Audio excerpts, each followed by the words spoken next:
Hello, Lowry families. Thank you for joining us today, Monday, August 3rd, for our parent webinar, Information about Beginning the Year at Lowry Elementary. Today, we are going to be sharing information with you about the beginning of the school year in a webinar format.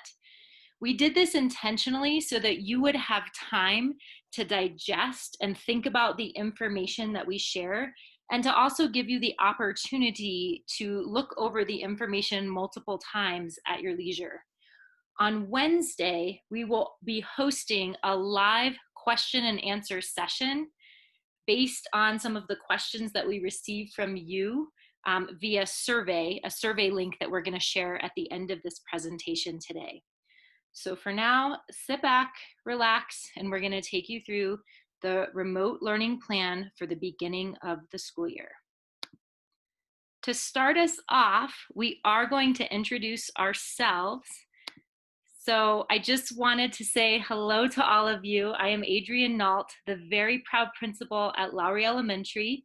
This will be my 6th year at Lowry and the 3rd year as principal here, and I'm so excited to join all of you this year and all of your children. I'm Zed Jemison, and I am the assistant principal. I am so excited to be part of the Lowry family, and I'm also excited to be a fellow aviator. All right, and more to come from us in the days to come, but again, we're getting back to the informational aspect now. So moving right along, we grounded our remote learning plan, really preparing for all scenarios, right? For the chance that we could be returning remotely, hybrid, or an in-person model. And all of the plans that we have written and all of the planning we've done over the last 3 and 4 weeks with our leadership teams is grounded in our Lowry Elementary School vision. We also are absolutely anticipating the day when we can all return back through those front doors in person, but we know how critical it is to follow all of the health and safety guidelines in order to return back to school safely. What we know at this time is that DPS will start the school year in a fully remote learning setting starting on August 24th. Based on the latest health guidance from Denver health experts. We also know that we will stay in remote learning through the first quarter, through October 16th, to give schools a runway to launch school well and meaningfully engage students. We will monitor the health data to plan for a gradual return to in-person instruction. And this is both us and our school district. DPS is monitoring that health data. The soonest we would consider a gradual phased-in return to in-person learning would be under the health and safety guidelines from the state and from Denver Public Schools. And last but not least, families will continue to have the option for 100% virtual programming.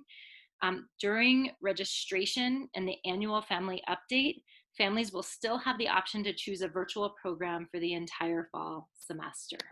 As we launch the 2021 school year, we're grounding in our Lowry commitments and our Lowry commitments for remote learning. The first is safety. We know that it's critical for us to ensure safety for everyone. The second is teaching the whole child. This means a blend of social, emotional, and academic teaching and learning for all students. The third is continuing to emphasize the importance of school, no matter the context. School is a place of learning. Just because we are not able to be in person right now, it doesn't mean that learning stops. And finally, our last commitment, valuing our community and our strong relationships. Any crisis situation requires us to lean heavily into the power and voice of our community and the strong relationships that we have built over the years. And we will continue to work and commit to these commitments as we go into remote learning to launch the year. Now we're going to do a little bit of grounding in remote learning. We know that when we left school in the spring, it was one of those situations where there was a crisis and we were teaching and learning in person one day, and the next day it felt like we were all teaching remotely. And we did the very best we could with what we had at that time. But since then, we've had the time to really ground in the best practices for a remote learning situation. And so the next few slides, I'm going to take you through some definitions, just about the next 3 slides, to describe to you how we are moving forward with a little bit of a different approach to remote learning so that we can be really flexible no matter the context of being remote, in person, or hybrid model. The first of these slides describes something called flipped learning. And flipped learning, or a flipped classroom, is a type of blended learning where students are introduced to content at home and practice working through it at school, or in our case, in remote small groups.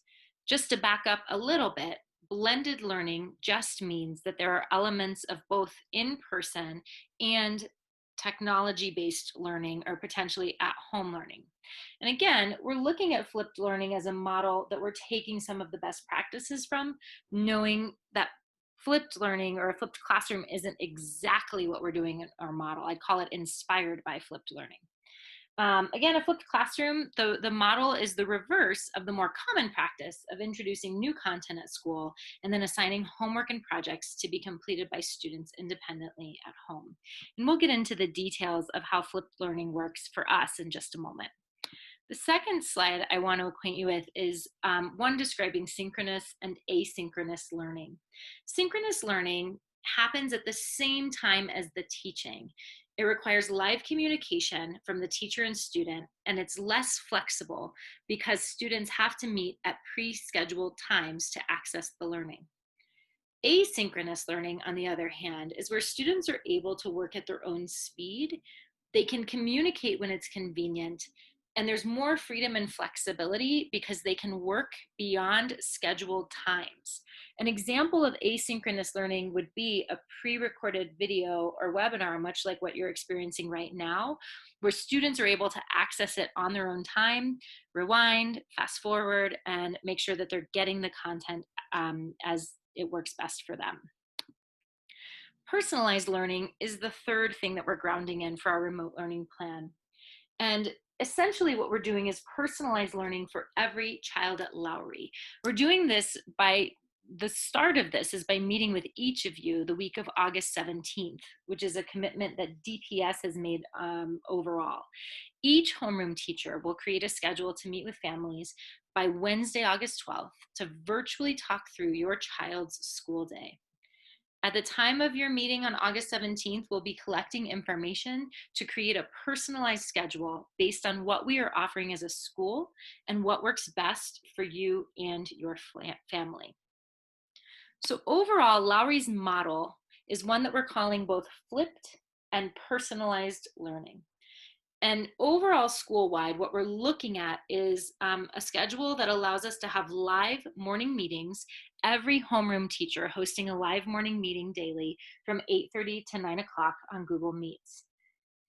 There will be whole group math and literacy grade level lessons that are pre-recorded by the team to allow for asynchronous learning.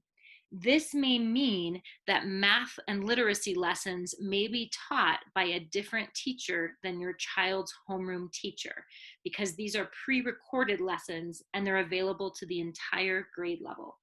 Students can watch these videos at any time on Seesaw, our school-wide learning platform. Small groups will be held daily for math and literacy, and these are live small groups. And the emphasis here is that classroom teachers, not just classroom teachers, but special education teachers, interventionists, GT teachers, paraprofessionals, and other folks will be leading these small groups, these live small groups, to really hone in on what students need around their math and literacy instruction. This basically creates for us a daily schedule that allows for opportunities for both synchronous and asynchronous learning. Every day there will be a school-wide lunch break from 12 to 1 o'clock. And also there will be a regular time for each special: STEM, art, PE, and music. This model allows Lowry to maintain consistency in a remote setting, a hybrid setting, and an in-person setting. Students that are in the same grade level will be getting the same content regardless of their homeroom teacher. And so they'll also be engaged in similar daily schedules. We believe that this will support the plans of many families to share supervision of online learning. Teachers will also provide videos for parents and students to help everyone navigate the technology with ease. The online platforms, again, that we will be using at Lowry is a program called Seesaw, which is our learning management system for all students K through 5. Kinder will use both Seesaw and there's a Tools of the Mind platform that we're going to talk specifically to towards the end of this presentation, where our new Kinder families can get more information on Tools of the Mind. We will be using a program called Google Meets for students and for live instruction, and then Zoom for parent and staff meetings. So those are the online platforms overall that we'll be getting acquainted with as we start the year. We do have some example remote learning schedules, but before we dive into those, we want to make sure to put in the note that there is a potential, right, for in-person learning. And what we know about the potential for in-person learning is that when and if we go back, school will look very different. We know that there will be daily mandatory health screenings for students and staff. In the case that we're in person, students would need to stay in a cohort of students, eat lunch in the classroom, and masks will be required at all times while inside. We wouldn't be able to engage in large assemblies or large group gatherings, and schools would have to be disinfected regularly. We also know that as soon as we have a confirmation that we are returning to any form of in-person schooling, it's critical that we host additional webinars outlining all of the safety and health guidelines for everyone. And that is a commitment that we are making as a team. That said, we're going to return now back to the plan in terms of the remote learning, the way that we're starting the year. Curriculum for our school overall, in terms of ECE and kindergarten, we use a program called Tools of the Mind. And again, teachers will be providing more information about Tools of the Mind in the weeks to come. First and second grade, we use a program called Bridges Math for math, and we use a program called Benchmark Advance for literacy. We also use, new to DPS this year, a program called Amplify Science for our science curriculum. And what we're planning on doing for remote or in-person settings is using Amplify Science during our STEM classes and engaging students in not just science, but technology, engineering, and mathematics using the Amplify Science program. So you can anticipate that during those STEM classes, students would be engaging with a science focus. Third through fifth grades, we use expeditionary learning for literacy class. So those curriculum choices are staying the same. We're just going over them to ensure that everyone knows what we essentially use in terms of curriculum. So now going into example school day schedules. Students in kindergarten through first grade could anticipate having a morning meeting from 8:30 to 9 o'clock that is live, having some form of literacy from 9 to 9:20. In kindergarten, this typically looks like a story that goes along with the Tools of the Mind curriculum, and in Benchmark Advance, it may be going into their phonics block. From 9:30 to 11, this is where the small groups take place, those live groups where students are engaging in instruction in a small group, or they may be rotating through some small groups where they have the opportunity to watch the grade level content that has been previously recorded or engage in some independent work. Every child will know which groups they are going to at each part of the day. And we know that on day one, we will not have students necessarily enrolled in every small group in which they will participate. But these are those personalized small groups. In kindergarten, first from 11 to 12, we have math time. 12 to 1, we're having a school-wide lunch with no screen time. 1 to 2 would be a block for specials. Again, that's art, PE, music, or STEM. And then some time for some independent work or centers time that, again, is going to be teacher guided, but not necessarily live instruction. So that's an example of what you could anticipate for a kindergarten through first grade schedule. For students in second through fifth grades, you can anticipate an 8:30 to 9 o'clock also live morning meeting based on social emotional factors and lessons and things. From 9 to 10:30, they would emphasize either literacy or math small groups. And from 10:30 to 12 o'clock, the same content applies, just switching the content. From 12 to 1, there would be a lunch with no screen time. From 1 to 2, our English language development block for students who are English language learners or specials time. And again, from 2 to 3, independent work time or ELD time. Some other offerings that we are being sure to implement for our families. We know that our kinder families, it's critical for you to get some more information in terms of specifics of kindergarten.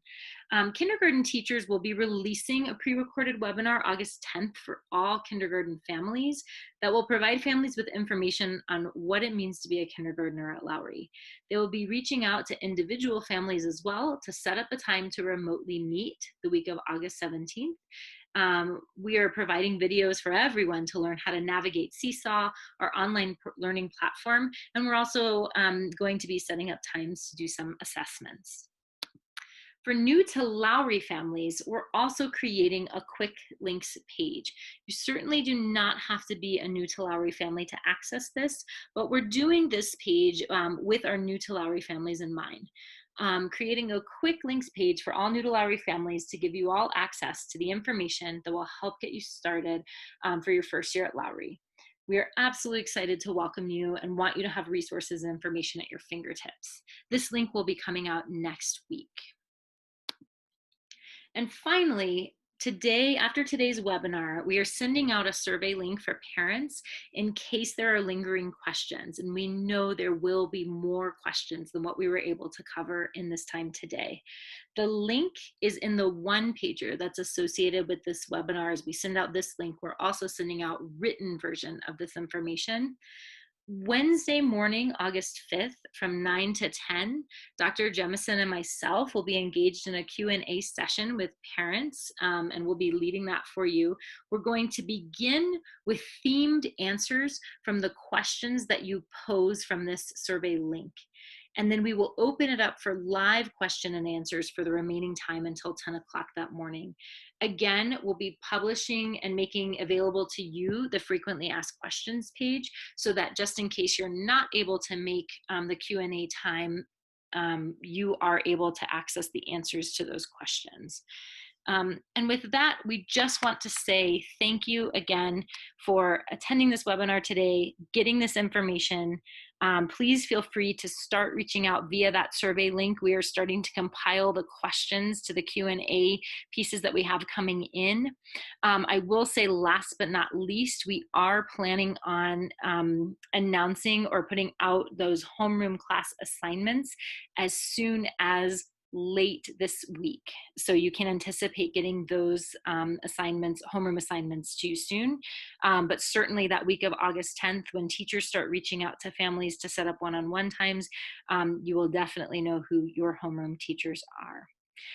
We wish you a really great evening, and we look forward to seeing you all on Wednesday morning, August 5th from 9 to 10. Thanks for tuning in.